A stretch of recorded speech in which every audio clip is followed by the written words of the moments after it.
오늘 우리에게 주시는 하나님의 말씀 여호수아 2장 1절에서 14절입니다. 여호수아 2장 1절에서 14절 우리 교독하고 마지막 절을 함께 읽도록 하겠습니다. 구약 321면입니다. 제 성경책으로는 구약 321면 여호수아 2장 1절부터 14절 마지막 절 봉독하도록 하겠습니다. 눈의 아들 여호수아가 시딤에서 두 사람을 정탐꾼으로 보내며 이르되 가서 그 땅과 여리고를 엿보라 하매 그들이 가서 라합이라 하는 기생의 집에 들어가 거기서 유숙하더니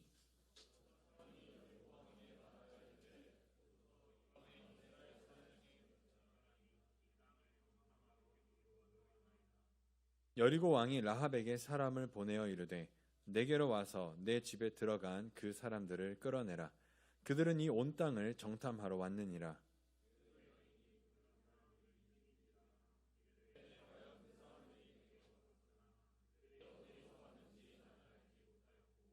그 사람들이 어두워 성문을 닫을 때쯤 되어 나갔으니 어디로 갔는지 내가 알지 못하나 급히 따라가라. 그리하면 그들을 따라잡으리라 하였으나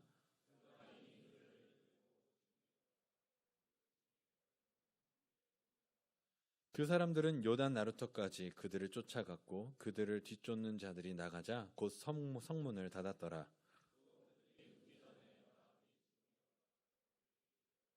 말하되 여호와께서 이 땅을 너희에게 주신 줄을 내가 아노라. 우리가 너희를 심히 두려워하고 이 땅 주민들이 다 너희 앞에서 간담이 농나니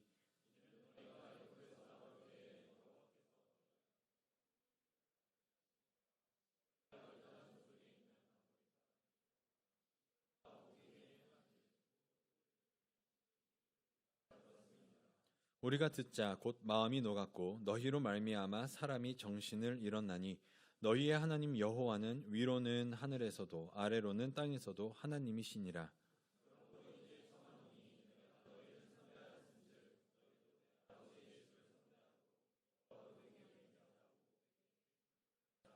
그리고 나의 부모와 나의 남녀 형제와 그들에게 속한 모든 사람을 살려주어 우리 목숨을 죽음에서 건져내라. 그 사람들이 그에게 이르되 내가 우리의 이 일을 누설하지 아니하면 우리의 목숨으로 너희를 대신할 것이요 여호와께서 우리에게 이 땅을 주실 때에는 인자하고 진실하게 너를 대우하리라. 아멘. 네, 오늘은 선교대회로 진행되고 있는 것을 다 아실 겁니다. 방금도 쿤친 이시 선교사님이 왔다 가셨는데 혹시 이런 생각 해보시지 않으셨어요? 저런 현지인 선교사가 또는 선교를 가셨던 분들이 보실 때 그 작은 교회 또 작은 사람들 몇 안 되는 그러한 것들 봤을 때 이 사람들이 과연 얼만큼 영향을 끼칠 수 있을까? 그런 생각 한번 해보지 않으셨어요? 이왕이면은 큰 교회 또 이왕이면은 사람도 많고 재정도 많은 교회들이 더 영향력이 있고 사람들을 하지. 그러니까 어떻게 보면 우리가 도와주는 느낌처럼 이제 뭔가 좀 불쌍하게 여기는 마음으로 바라보면서 어떻게 보면 마음 한켠에 하찮게 여기는 모습도 있지 않나. 우리는 특별히 생각해 봐야 됩니다. 그런 분들 봤을 때 뭐 해봐야 얼만큼 알겠어. 우리가 불러서 얼굴 보니까 알지. 나중에 언제 얼굴 맛보고 이야기할 시간이나 있을까? 신문이나 뉴스에서 우리가 쿤치니시 선교사님이나 목사님의 또 현지인 사역자들의 사역에 대해서 이야기를 들을 일이 있을까? 그다지 없을 겁니다. 그리고 우리는 그 가운데에서도 스쳐 지나가겠죠.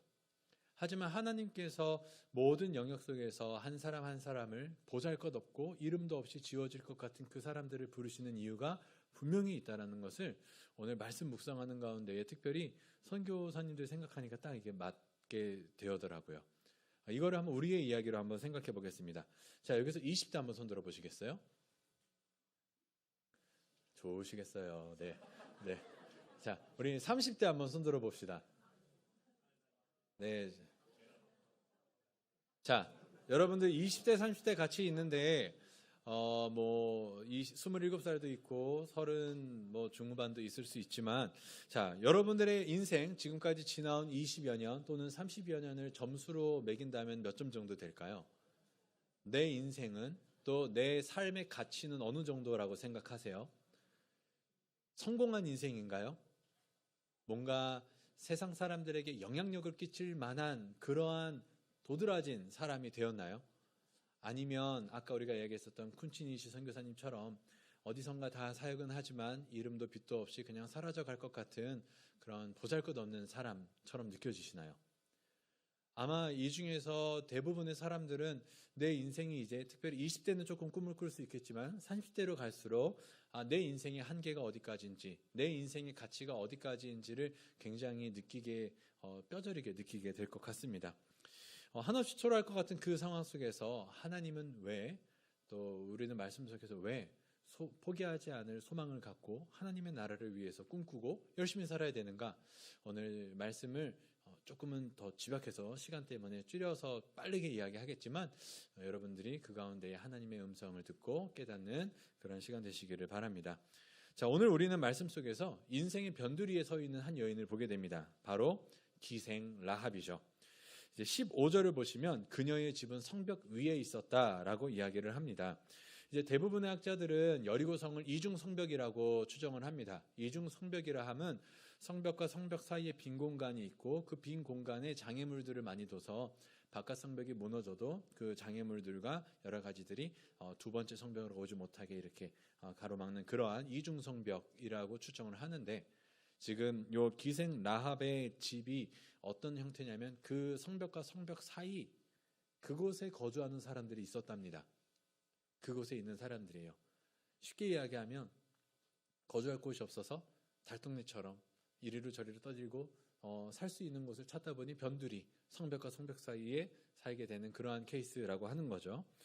누군가는 이야기를 합니다. 이 기생 라합이 여관 주인 아닙니까? 꽤 신앙생활을 오래 하셨다던가 공부를 조금 하신 분이에요.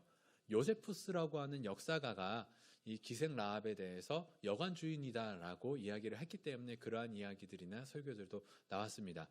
물론 생각해 볼 만합니다. 하지만 성경이 더 우리에게는 원칙이 돼야 되겠죠. 요세푸스의 역사가보다도.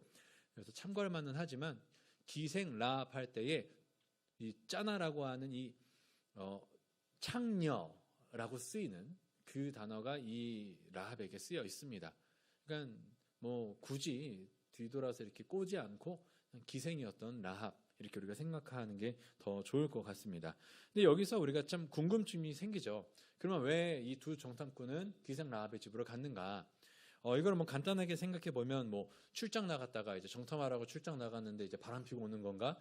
뭐 이렇게 착각할 수 있지만 그게 아니라 외부인들이 왔을 때 의심받지 않고 들어갈 수 있는 집이 그러한 기생의 집, 뭐 이런 곳이었기 때문에 들어갔을 거라고 생각을 합니다.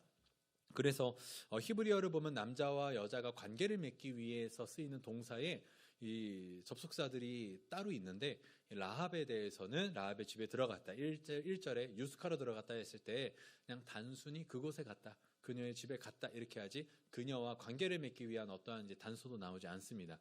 그러니까 라합과 정탐꾼들 사이에서는 전혀 아무 일 없이 정말로 숨어 들어간 건데, 2절을 보시면 이 상황이 굉장히 스펙타클합니다. 이 라합 이야기가 굉장히 많은 부분들이 생략되어 있고 도드러질 부분들은 도드러져 있는데 굉장히 긴박한 것을 알 수 있습니다. 2절을 보시면 어떤 사람이 여리고 왕에게 말하여 이르되 보소서 이 밤에 이스라엘 자손 중에 몇 사람이 이 땅을 정탐하러 들어왔나이다. 그리고 3절에 보면 라합에게 사람을 보내어 그들을 끌어내라고 왕이 이야기합니다. 자, 지금 이 정탐꾼들 뭐하러 왔죠? 정탐하러 간 거예요. 정탐하러 갈 때 머리 위에다가 나 정탐 중 이렇게 써놓고 들어가나요? 아니죠. 정탐의 핵심은 들키지 않는 겁니다. 몰래 보러 갔다가 나오는 게 핵심이에요. 그런데 지금 보시면은 어떤 내용이 보이죠? 이렇게 자세하게 노출된 건 이번에 미국 문서 유권된 것처럼 누군가가 대놓고 알려주지 않는 이상은 알 수가 없을 정도예요. 다른 사람도 아니, 이방인이 와서 수상합니다도 아니, 물론 그 앞에 이제 이스라엘 백성이 온다라는 소문도 있었지만 이스라엘 사람이 정탐하러 왔는데 라합의 집에 있습니다. 이렇게까지 정확하게 이야기하게 된 거죠. 그러니까 이 정탐꾼들이 바보였던가 아니면 뭐 상황이 어땠던가 얘기는 하고 있지 않습니다만 상황은 긴박했다라는 거. 굉장히 긴박하고 아주 내가 정탐꾼이었으면은 처하고 싶지 않은 상황에 처하게 된 거죠. 이제 그러한 상황 속에서 이제 그들도 두려웠겠지만 누구보다 두려운 건 누구였을까요? 라합이죠. 라합이 두렵죠. 라합의 집으로 사람들이 들이닥칩니다. 근데 이따가 보면은 알겠지만 이미 숨겼어요. 그 말은 또 누군가가 이제 라합의 집으로 정탐꾼들을 찾으러 온다라는 것도 들은 거죠. 뭐 이 동네가 어떤 동네인지 모르겠지만 어쨌든 그걸 알고 숨기는데 여러분이라면 어떠셨겠어요? 나랑 일면식도 없는, 도리어 내가 살고 있는 나라, 내가 살고 있는 성, 내가 살고 있는 이 터전을 부서뜨리려고 하는 대적들의 정탐꾼입니다. 뭐가 정상이에요? 신고해야죠. 신고해서 광명 찾고 돈도 받고 뭐 여러 가지 나라도 지키고 뭐 여러 가지 할 수 있는 거잖아요. 근데 이 와중에 라합은 나라를 배신합니다. 민족을 배신해요. 그리고 그 나도 같이 반역자로 죽을 수 있는 상황, 위험한 상황, 그것도 두리뭉실한 게 아니라 너네 집에 누가 들어갔다라고 하는 이 정확한 첩보가 있는데 그러면 어디까지 더 잘할지 모르잖아요. 어디까지 누가 뭘 이야기하고 있는지 모르는 이 불안한 상황 속에서 라합은 결국은 숨겨줍니다. 성경은 이 자초지종을 다 이야기하지는 않지만 핵심은 4절에 그 여인이 이미 두 사람을 숨긴지라, 이미 숨겼다라고 합니다. 자, 라합이 그리고 이제 그들에게 이야기하죠. 우리 집에 그 사람들이 오기는 왔는데 떠났어. 간지 얼마 안 됐으니까 빨리 따라가서 잡아봐. 이 이야기를 하죠. 그리고 이제 6절을 볼 때 지붕에 올라가서 그 지붕이 이제 3대 위에 숨겼다라고 합니다. 이제 4절의 숨김을 다시 이야기하는데 이제 예전에 지붕 뜯는 공동체 이야기했죠. 이 당시 요 동네 요 팔레스틴 지역이 집에 이제 네모난 지붕들이 있었다라고 합니다. 그래서 그 위에 숨겼을지 아니면 옥상과 1층 사이에 2층에 숨겼을지는 의견은 분분해요. 그러나 어쨌든 3대를 말리기 위해서 쌓아놓은 그곳에 사람들을 숨겨놓고 이제 사람들을 돌려놓습니다. 그리고 이제 라합의 말을 믿고 저쪽 요단 나루까지 추격했다가 돌아오죠. 의심할 이유가 없었죠. 왜냐하면 우리나라 사람이고 우리나라 그 사람인데 굳이 뭐 또 이렇게 할 이유가 없으니까. 근데 라합은 왜 이렇게 했을까? 라합은 왜 이런 위험한 결정을 했을까? 그 이유가 바로 이제 요 다음에 나옵니다. 8절부터 14절을 보시면 이제 라합이 그들과 한 이야기가 나와요. 정탐꾼들과. 거기서 두 가지 커다란 고백을 합니다. 첫 번째는 9절에 여호와께서 이 땅을 너희에게 주신 줄 내가 아노라 라고 하는데 여기서 원어를 보면은 완료가 된 겁니다. 하나님이 너희를 주실 거야, 이 땅을 넘기실 거야, 넘기실 걸 알아. 이게 아니라 이미 주셨음을 내가 안다. 아직 오기도 전인데 이미 주셨음을 안다라고 이야기를 하죠. 이제 될 거다 안 될 거다를 계산할 필요가 없었던 겁니다. 이미 된 겁니다. 이미 돼서 사람이 어찌할 수 없는 상황인데 여기서 잠깐의 아이러니를 보죠. 이스라엘 백성들은 정탐꾼을 보내서 확인하는데 아예 이방인이었던 여인인 라합은 확인도 하지 않고 보지도 하지 않고 단번에 하나님이 넘기셨다는 것을 믿어요. 그리고 행동을 합니다. 자, 이러한 가운데에 여러분 한번 생각해 보시면 좋겠습니다. 지식적인 동의, 지식적인 계산이 아니에요. 지금 라합의 고백은 이미 넘겼다라는 확신입니다. 이스라엘 백성도 정탐하러 왔는데 이 하물며 이방 여인이 이미 넘어갔다라고 믿고 자신의 목숨을 걸고 그들을 숨겨주고 보내줍니다. 이러한 상황 속에서 이거는 누가 봐도 뭐죠? 믿음입니다. 이걸 우리가 이야기하는 믿음이라고 볼 수 있겠죠. 정말로 보이지 않는 것을 보고 또 이루어지지 않을 것을 이루어질 것이라고 확신하고 믿는, 또 이루어진 것이라고 믿는 이 고백이 바로 믿음이겠죠. 그래서 히브리서 11장 30절에서 31절을 보면 믿음의 선진들의 이름이 나옵니다.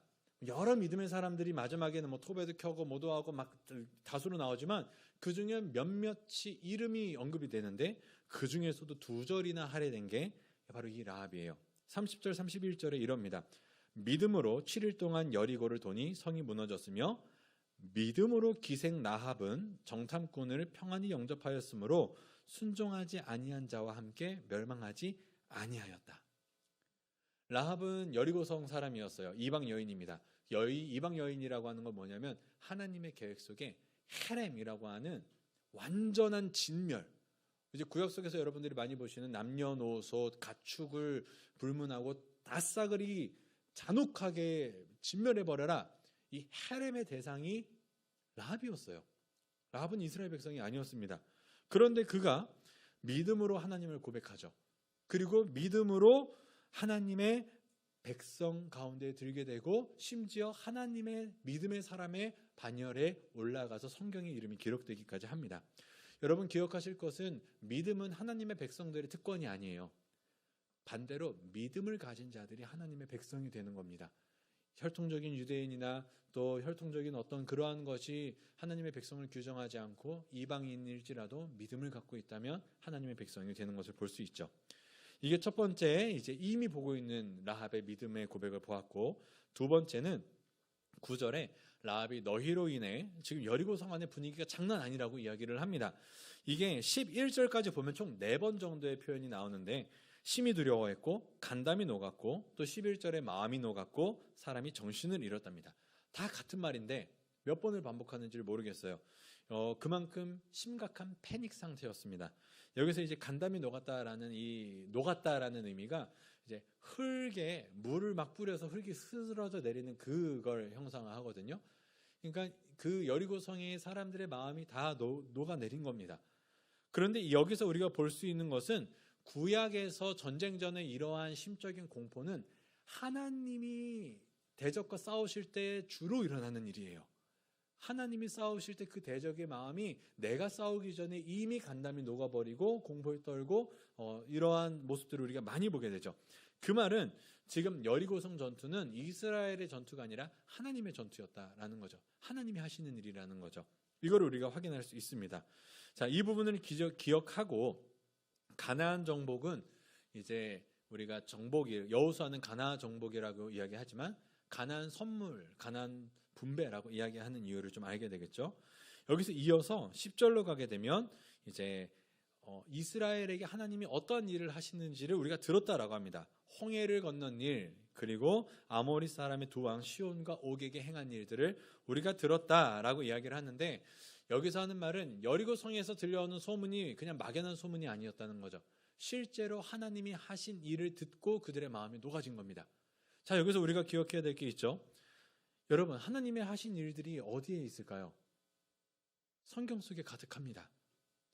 여러분들이 눈으로 확인할 수 있는 하나님이 이미 하신 일들이 성경 속에 있어요.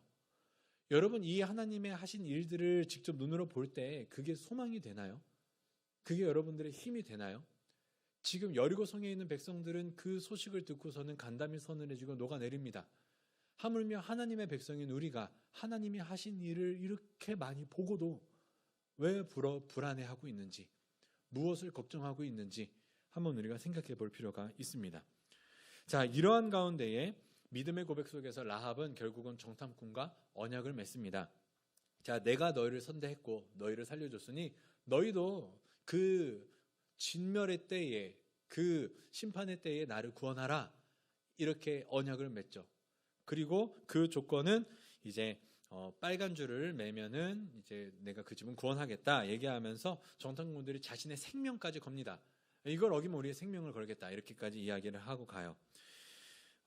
이러한 어쨌든 과정 속에서 더 많이 이야기를 할 수 있지만 우리가 생각해 볼 때 라합이 그 결정을 함으로써, 그 선택을 함으로써 어떠한 결과들이 일어났는가?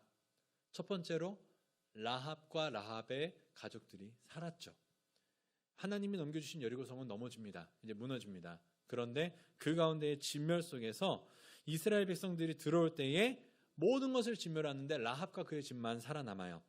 이게 헤렘이라는 건데 여호수아 6장 21절을 보시면 그 성 안에 있는 것을 온전히 바치되 남녀노소와 소와 양과 나귀를 칼날로 멸하니라.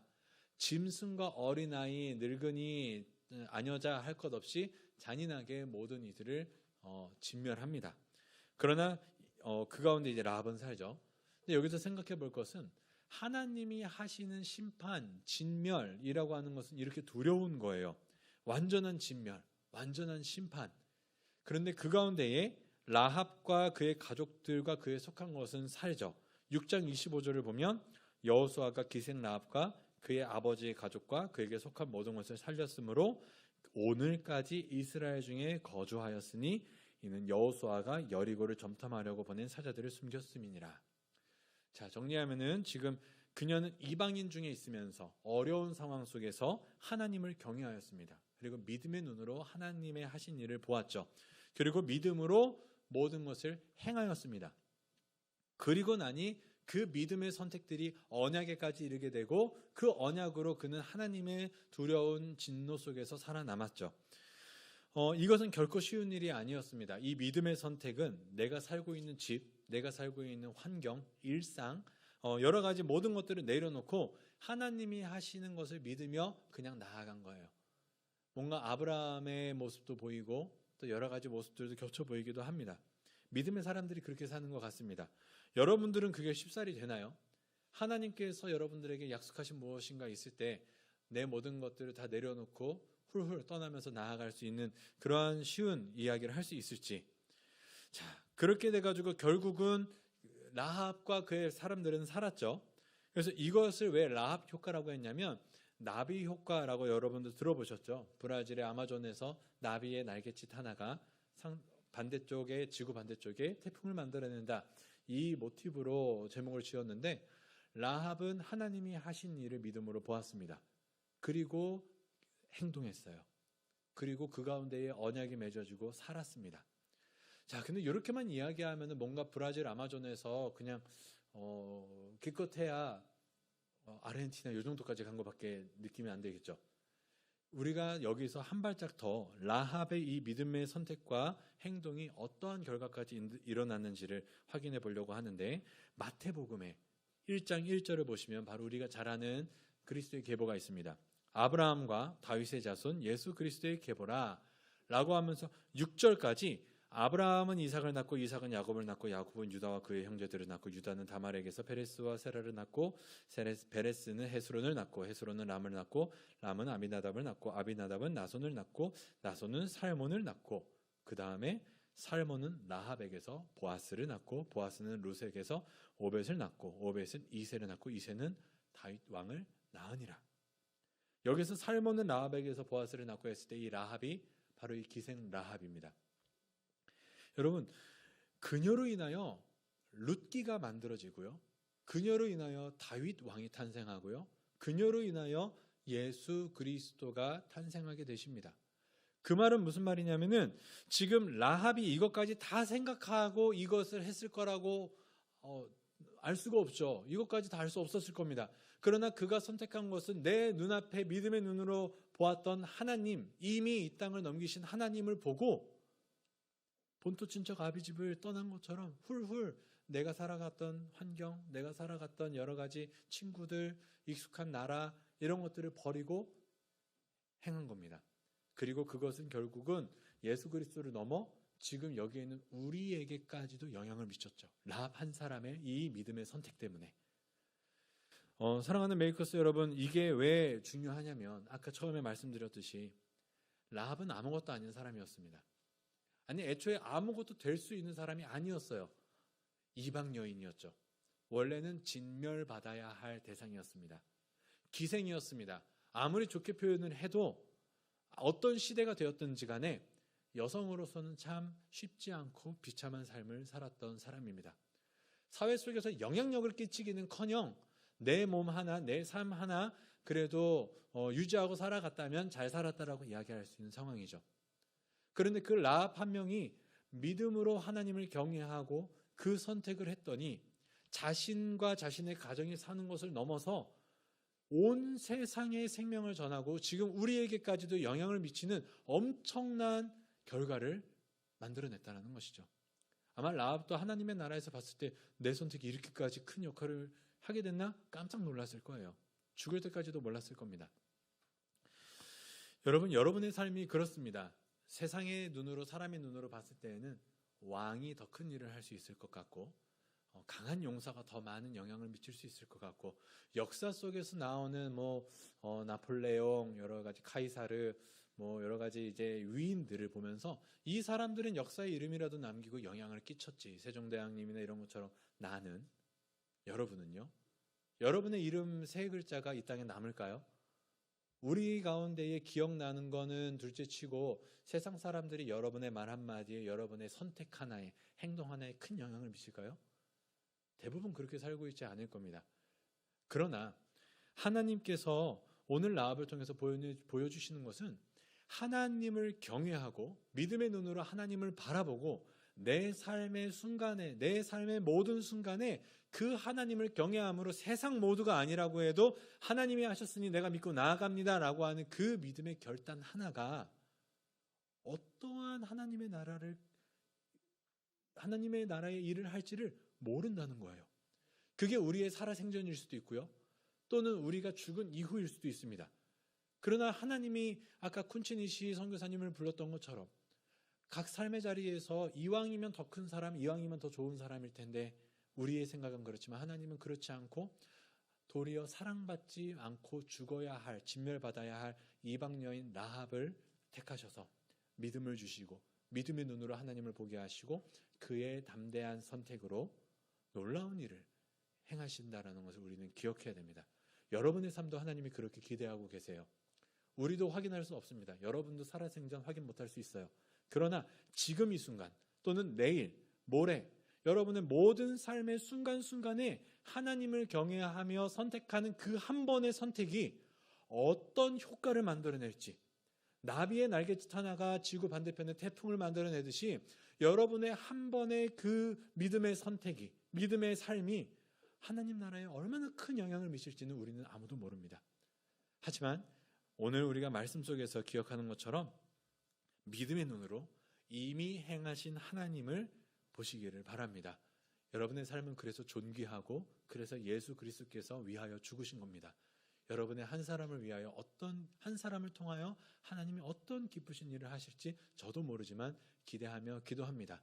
여러분도 주변에 있는 형제 자매들을 위해서도 그렇게 바라봐 주시고 기도해 주시고, 또 여러분도 이번 한 주간의 삶을 세상 모두가 다 아니라고 하고 세상 모두가 다 틀렸다고 이야기할 때에 우리는 믿음의 눈으로 믿음의 선택과 믿음의 말을 할 수 있는 그러한 메이커스 되시기를 주님의 이름으로 축복합니다. 우리 시간이 많이 지나갔기 때문에 찬양은 줄이고 잠깐 기도만 하도록 하겠습니다. 반주만 해주시면 좋겠고요. 삶의 모든 순간이 외롭고 힘들고 두려울 겁니다. 라합처럼요. 라합을 도울 수 있는 사람은 아무도 없었고 라합을 누가 죽인다고 해도 뭐라고 할 수가 없었습니다. 왜냐하면 그것을 찾는 게 여리고 왕이었거든요. 라합 혼자였습니다. 그러나 그는 믿음의 눈으로 하나님을 보았고 결단했습니다. 여러분의 직장, 여러분의 가정 속에서 하나님은 뭘 원하고 계실까요? 우리 집은 안 돼요. 우리 직장은 안 돼요. 내가 속한 공동체는 안 돼요. 나도 타협하면서 적당하게 살아갈게요. 이렇게 생각하고 패배의식을 갖고 살아가고 계신지는 아는지요? 하나님은 여러분 한 사람의 그 믿음의 선택을 소망하시고 또 기대하십니다. 여러분의 한 사람의 선택이 놀라운 하나님의 역사를 행하는 그러한 트리거가 될 겁니다. 우리 이 시간 기도할 때 하나님, 왜 보잘것없는 나를 구해주셔서 또 이 보잘것없는 영향력 없는 나를 하나님을 알게 하셔서 왜 믿음의 삶을 살게 요구하십니까? 아무것도 아니지만, 아무도 보지 않지만, 심지어 내 모든 것들을 버려야 할 수도 있지만 믿음의 선택, 믿음의 결단을 하겠습니다. 우리 이렇게 좀 두렵지만 하나님 앞에 담대하게 기도하도록 하겠습니다. 같이 기도하겠습니다. 하나님, 우리의 삶이 세상이 볼 때에는 실패한 것 같고 세상이 볼 때는 초라해 보이고 기생 라합과 같고 또 보잘것없는 한 사람, 어떻게 보면 세상 속에서 잊혀질 것 같은 실패한 것 같은 삶이지만 내 믿음의 삶의 고백이, 내 믿음의 발걸음 하나가 하나님 나라에 어떠한 큰 일을 할지 나는 모르겠습니다. 그러나 하나님이 하시오니 라합을 통하여 얼마나 놀라운 일들이 일어났는지를 보게 하여 주옵소서. 라합을 통하여 하나님이 다윗 왕을 태어나게 하셨고, 라합을 통하여 예수 그리스도를 이 땅에 보내주셨고, 라합을 통하여 지금 우리가 이곳에 예수를 믿고 서 있습니다. 하나님, 아무것도 아닐 것 같고 보잘것없는 미천한 우리들, 그러나 세상은 우리를 알지 못할지라도 우리가 삶의 모든 순간에 믿음으로 하나님을 보고 세상 모두가 우리를 대적할지라도 믿음으로 하나님 기뻐하시는 말과 행동을 해나갈 때에 그 한 번의 선택이, 그 한 번의 발걸음이 하나님 나라에 얼마나 큰 일을 할지, 하나님이 얼마나 기뻐하시는 일을 이룰지 기대합니다. 이들이 그런 믿음을 갖게 하여 주옵소서. 믿음의 눈을 보여 주옵소서.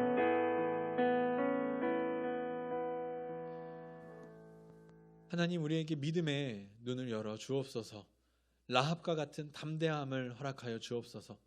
세상이 볼 때에는 이미 늦었고, 세상이 볼 때에는 이미 실패했고, 세상이 볼 때에는 아무리 노력해도 더 이상 영향을 끼칠 수 없는 초라한 삶을 살아갈 것 같지만, 가진 것 없고 인정받지 못하고 또 내가 생각해도 나 자신이 초라해지는 그때에 우리가 믿음의 눈을 들어 하나님이 하시는 일을 보고 그 하나님을 경외하며 우리의 말과 행동, 발걸음을 하나하나 내딛어 나갈 때 우리를 통하여 하나님이 얼마나 크신 일을 하실지를 기대하게 하여 주옵소서. 이 땅은 그 삶의 선택을 기억하지 못할지 모르지만 하나님의 나라에 갈 때에 주님께서 잘하였다, 그때의 그 선택과 그 수고가 얼마나 많은 영혼들을 살렸는지 하나님께서 칭찬해 주시고 위로해 주실 줄 믿사오니, 이곳에 있는 메이커스 모든 지체들이 세상 속에서 외로울지라도 주님과 함께 담대하게 삶을 살아낼 수 있도록 용기를 더하여 주옵소서. 부디 바라옵건대 그럼에도 불구하고 돕는 동역자들 붙여주시고 공동체 붙여주시고 또 하나님께서 좋은 환경도 허락하여 주옵소서. 한 주간 승리하는 삶 살게 하여 주시기를 바라며 예수님의 이름으로 기도하옵나이다. 아멘. 하늘에 계신 우리 아버지여, 이름이 거룩히 여김을 받으시오며 나라의 마옵시며 뜻이 하늘에서 이룬 것 같이 땅에서도 이루어지이다. 오늘날 우리에게 일용할 양식을 주옵시고 우리가 우리에게 죄진 자를 사하여 준 것 같이 우리 죄를 사하여 주옵시고 우리를 시험에 들게 하지 마옵시고 다만 악에서 구하옵소서. 대개 나라와 권세와 영광이 아버지께 영원히 있사옵나이다. 아멘.